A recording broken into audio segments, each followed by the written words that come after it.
Assalamualaikum warahmatullahi wabarakatuh. Pada video kali ini kita akan belajar terkait dengan TIU, dalam hal ini penalaran part 1. Oleh karena itu, silahkan tonton sampai habis ya.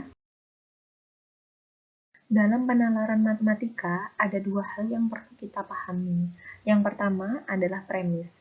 Premis adalah pernyataan mengenai apa yang dianggap benar sebagai landasan kesimpulan, dasar pemikiran, dan alasan. Kemudian ada argumen. Argumen sendiri adalah alasan untuk memperkuat atau menolak suatu pendapat, pendirian, ataupun gagasan. Kumpulan dari satu atau lebih premis beserta kesimpulannya. Nah, inilah arti dari kedua hal tersebut. Dalam materi penalaran terdiri atas beberapa hal. Pada kali ini kita akan membahas terkait dengan modus ponen, modus tolen, dan juga silogisme.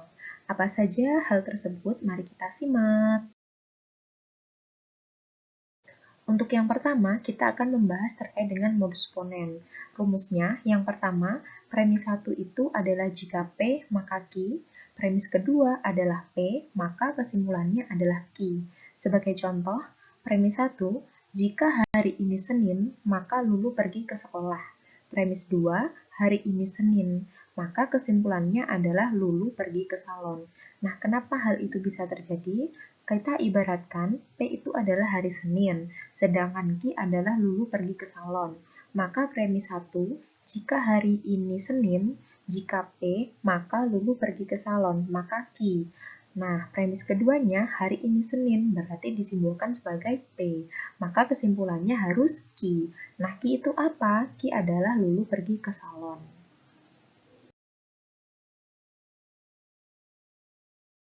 Yang kedua adalah modus tollens.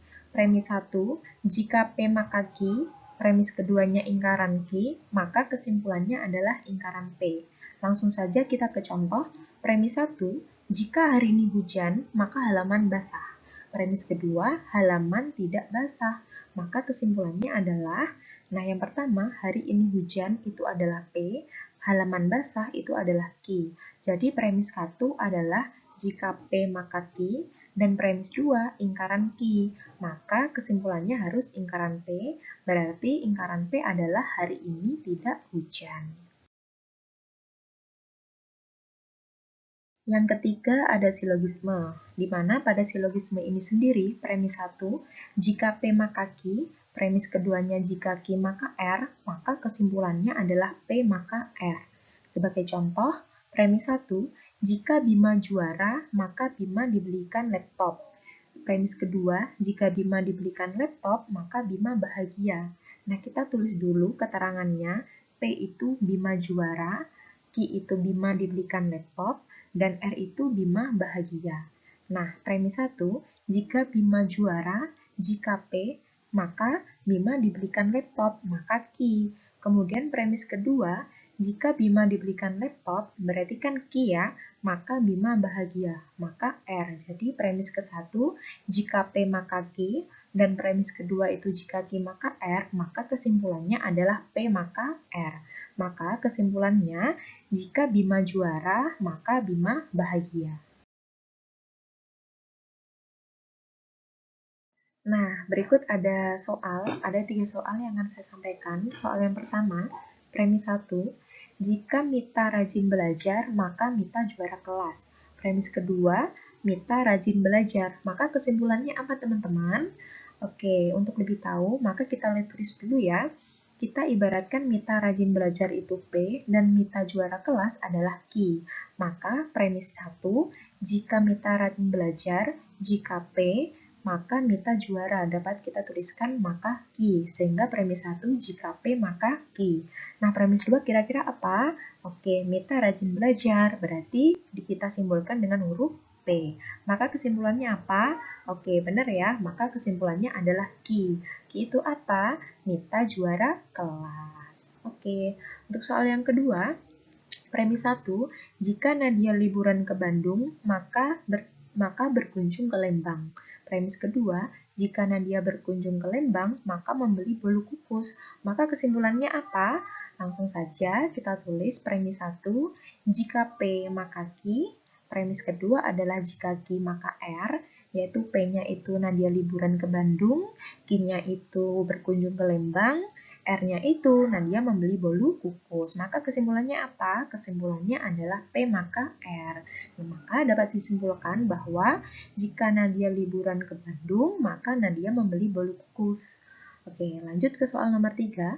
Premis 1, jika Riri menabung, maka Riri membeli sepeda listrik. Premis kedua, Riri tidak membeli sepeda listrik. Maka kesimpulannya apa? Pasti teman-teman semua tahu ya. Premis 1 kita tuliskan, Riri menabung itu P, Riri membeli sepeda listrik kita ibaratkan Q. Maka jika Riri menabung, maka Riri membeli sepeda listrik. Berarti kita dapat menuliskan premis 1, jika P maka Q, maka premis kedua, Riri tidak membeli sepeda listrik, berarti ingkaran Q. Maka kesimpulannya apa? Oke, benar sekali. Maka kesimpulannya adalah ingkaran P. Jadi kesimpulannya adalah Riri tidak menabung. Oke, dari ketiga soal ini kira-kira apa saja jenis dari soal ke-1, soal kedua, dan soal ketiga? Maka soal pertama itu adalah modus ponen, soal kedua itu adalah silogisme, dan soal ketiga adalah modus tolen. Benar ya?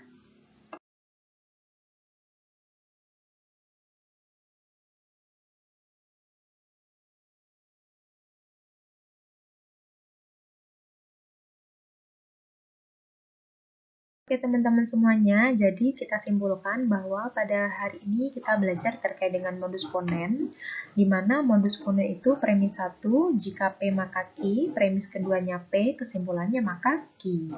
Sedangkan untuk silogisme, jika premis 1 itu P maka Q, premis 2 itu Q maka R, maka kesimpulannya adalah P maka R.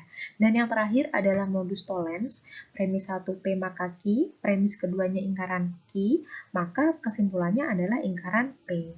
Nah, pertanyaan saya, jika ada premis 1 itu P, maka Q, kemudian premis 2-nya itu ingkaran P, maka kesimpulannya apa? Silakan teman-teman semuanya jawab di kolom komentar ya.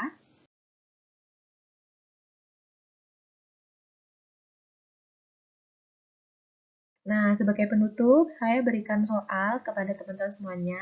Soal pertama, premis 1, jika Lisa membeli buku, maka Lisa mampir ke toko buku. Premis kedua, Lisa tidak mampir ke toko buku, maka kesimpulannya adalah, untuk yang soal kedua, premis 1, jika Lisa membeli buku, maka Lisa mampir ke toko buku. Premis kedua, Lisa mampir ke toko buku, maka kesimpulannya adalah, silakan dijawab semuanya ya teman-teman untuk latihan di rumah. Sekian video penalaran TIU part 1. Untuk part 2-nya silahkan tonton video selanjutnya ya. Terima kasih.